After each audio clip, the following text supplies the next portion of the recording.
तो आज हम बात करने वाले हैं नेटवर्क के दो ऐसे अनजान मुहाफिजों की, स्पैनिंग ट्री प्रोटोकॉल यानी एसटीपी और ईथर चैनल। ये ऐसी टेक्नोलॉजीज हैं जो पर्दे के पीछे रहकर नेटवर्क को ना सिर्फ तबाही से बचाती हैं बल्कि उसकी परफॉर्मेंस को भी बूस्ट करती हैं। एक सवाल से शुरू करते हैं। सोचें जरा, ये कैसे हो सकता है कि सिर्फ एक एक्स्ट्रा केबल लगाने से पूरा का पूरा नेटवर्क ही क्रैश कर जाए?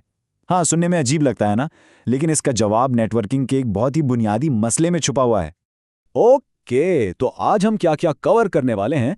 सबसे पहले ब्रॉडकास्ट स्टॉर्म का मसला समझेंगे, फिर देखेंगे कि एसटीपी यानी लूप प्रोटेक्टर कैसे काम करता है और पोर्ट्स कैसे चुनता है।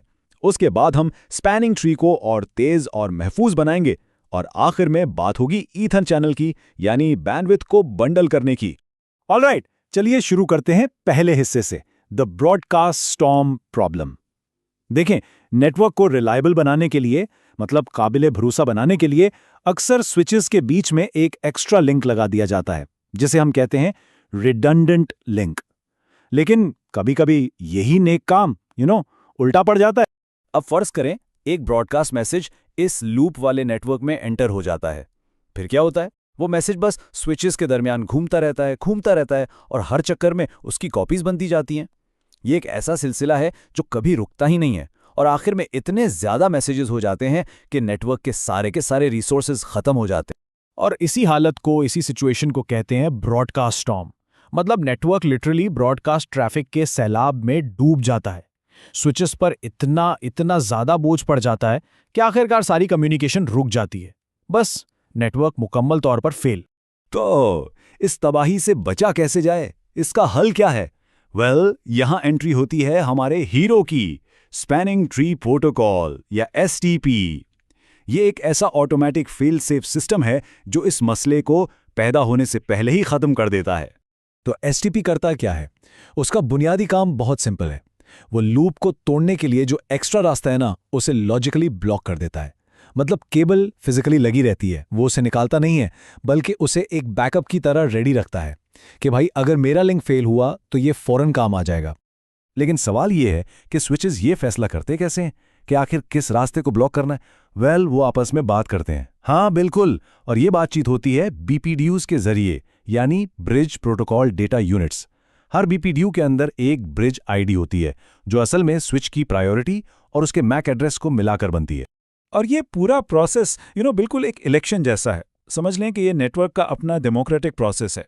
इसमें पोर्ट्स के किरदार तय किए जाते हैं ताकि पूरे नेटवर्क में आपस में कोई कंफ्यूजन ना हो। ये इलेक्शन बेसिकली 4 स्टेप्स में होता है। स्टेप 1, एक रूट ब्रिज चुना जाता है जो कि नेटवर्क का समझ लें प्रेसिडेंट या सेंट्रल पॉइंट होता है। स्टेप 2, हर दूसरे स्विच पर रूट पोर्ट्स का इंतखाब होता है। फिर स्टेप 3, डिजाइनेटेड पोर्ट्स चुने जाते हैं।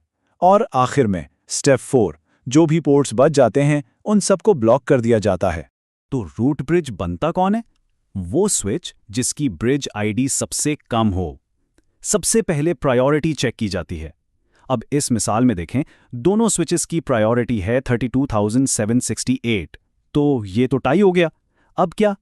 ऐसी सूरत में टाई ब्रेक करने के लिए मैक एड्रेस देखा जाता है। जिसका मैक एड्रेस छोटा वो जीत गया। तो यहां स्विच 1 जीत गया और बन गया हमारा root bridge. Okay, root bridge तो बन गया। अब दूसरे स्विचेस क्या करते हैं? वो अपने लिए रूट पोर्ट चुनते हैं। और रूट पोर्ट हमेशा वो रास्ता होता है जिसका रूट ब्रिज तक पहुंचने का कॉस्ट सबसे कम हो। अब ये कॉस्ट क्या चीज़ है? ये असल में लिंक की स्पीड पे डिपेंड करती है। जितनी तेज स्पीड उतनी कम कॉस्ट। सिंपल, जैसे कि 100 Mbps लिंक की कॉस्ट 19 होती है, तो स्विच बिल्कुल हमारी तरह हमेशा सबसे सस्ता रास्ता ही चुनता है। ऑलराइट, इस पूरे इलेक्शन के बाद जो पोर्ट्स बच जाते हैं उनके 2 ही मुकद्दर होते हैं। या तो वो डेजिग्नेटेड बन जाते हैं, यानी डेटा आगे भेजते रहते हैं, या फिर ऑल्टरनेटिंग या ब्लॉक्ड हो जाते हैं। और इस पूरे प्रोसेस का नतीजा क्या निकला? एक लिंक सेफली डिसेबल हो गया और लूप का खतरा हमेशा के लिए टल गया। तो हमने लूप को तो रोक लिया, प्रॉब्लम सॉल्व्ड, ऐसे ही है ना?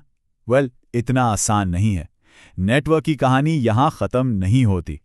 एसटीपी काम तो करता है, नो डाउट, लेकिन जो ओरिजिनल एसटीपी था ना, उसमें एक मसला था। वो बहुत सुस्त था और आज के दौर के नेटवर्क्स में सुस्ती की कोई गुंजाइश नहीं। इसलिए इस हीरो को भी अपग्रेड करना पड़ा। अंदाजा लगाएं, एक पोर्ट को आमतौर पर काम शुरू करने में 50 सेकंड तक लग सकते थे, क्योंकि उसे पहले ब्लॉकिंग, फिर लिसनिंग और फिर लर्निंग स्टेट से गुजरना पड़ता था।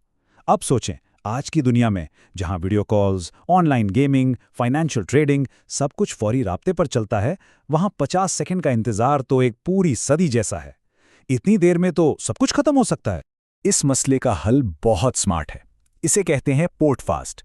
ये एसटीपी का ही एक फीचर है, लेकिन ये सिर्फ उन पोर्ट्स के लिए है जो डायरेक्ट किसी पीसी, प्रिंटर या सर्वर से जुड़े हों।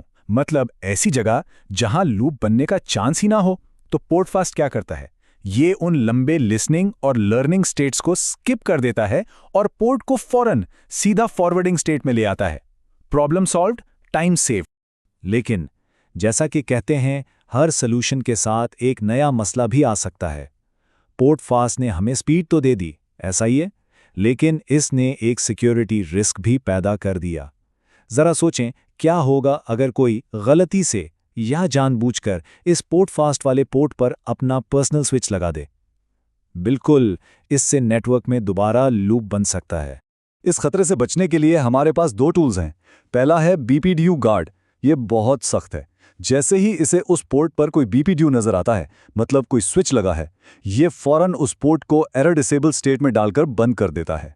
दूसरा है BPDU फिल्टर। ये थोड़ा नरम है। ये सिर्फ उस BPDU को ब्लॉक करता है और उस पोर्ट से पोर्ट फास्ट का फीचर डिसेबल कर देता है। चलिए अब आते हैं आखिरी चैलेंज पर। हमने लूप्स रोक लिए, पोर्ट्स को तेज भी कर दिया, लेकिन एक मसला अभी भी बाकी है।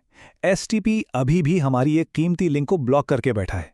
इसका मतलब है बैंडविड्थ ज़ाया हो रही है। तो नेटवर्क को बेहतर बनाने का ये अगला मरहला है। स्टेबिलिटी तो आ गई, अब परफॉर्मेंस को कैसे बढ़ाया जाए? ईथर चैनल से पहले की सिचुएशन कुछ ऐसी थी। फर्ज करें 2 अलग अलग 1 MBPS की फिजिकल लिंक्स हैं। एसटीपी लूप के डर से क्या करता था, वो उनमें से एक को ब्लॉक कर देता था। नतीजा, हमें मिलती थी सिर्फ 100 MBPS की स्पीड, जबकि दूसरी पूरी की पूरी लैन खाली पड़ी हुई थी। और फिर आया ईथर चैनल और इसने पूरा मंजर ही बदल दिया। ईथर चैनल ने क्या किया, उसने इन 2 फिजिकल लिंक्स को जोड़कर एक वाहिद लॉजिकल 200 MBPS का लिंक बना दिया। अब एसटीपी को 2 लिंक्स नजर ही नहीं आते, उसे सिर्फ एक लिंक दिखता है, इसलिए वो कुछ ब्लॉक ही नहीं करता और हमें मिलती है पूरी 200 MBPS की स्पीड। ब्रिलियंट। ईथर चैनल को सेटअप करने के 3 आम तरीके हैं। पहला है PAGP। ये सिस्को का अपना है, तो सिर्फ सिस्को की डिवाइसेस पर ही चलता है। दूसरा है LACP। ये एक ओपन स्टैंडर्ड है। इसका फायदा ये है कि ये अलग अलग कंपनी के स्विचेस पर भी काम कर जाता है, जो इसे ज़्यादा फ्लेक्सिबल बनाता है। और तीसरा है स्टैटिक, जिसमें सब कुछ मैन्युअली ऑन करना पड़ता है। इसमें कोई नेगोशिएशन नहीं होती, लेकिन इसे सेटअप करते हुए थोड़ी एहतियात करनी पड़ती है। तो इस पूरी कहानी का खुलासा क्या है? खुलासा यह है कि एसटीपी और ईथर चैनल एक टीम की तरह काम करते हैं। एसटीपी एक सेफ्टी नेट है जो नेटवर्क को लूप से बचाता है, और ईथर चैनल स्पीड बूस्टर है जो उन्हीं लिंक्स को मिलाकर परफॉर्मेंस बढ़ाता है। जब ये दोनों मिल जाते हैं तो एक ऐसा नेटवर्क बनता है जो ना सिर्फ मजबूत है बल्कि हाई परफॉर्मिंग भी। ओके, तो हमने लिंक्स को स्टेबल कर लिया, उनकी स्पीड भी बढ़ा दी, सब कुछ ठीक हो गया है ना? लेकिन अब सोचने की बात यह है कि नेटवर्क में अगली रुकावट, अगला बॉटलनेक आखिर कहाँ छुपा हो सकता है?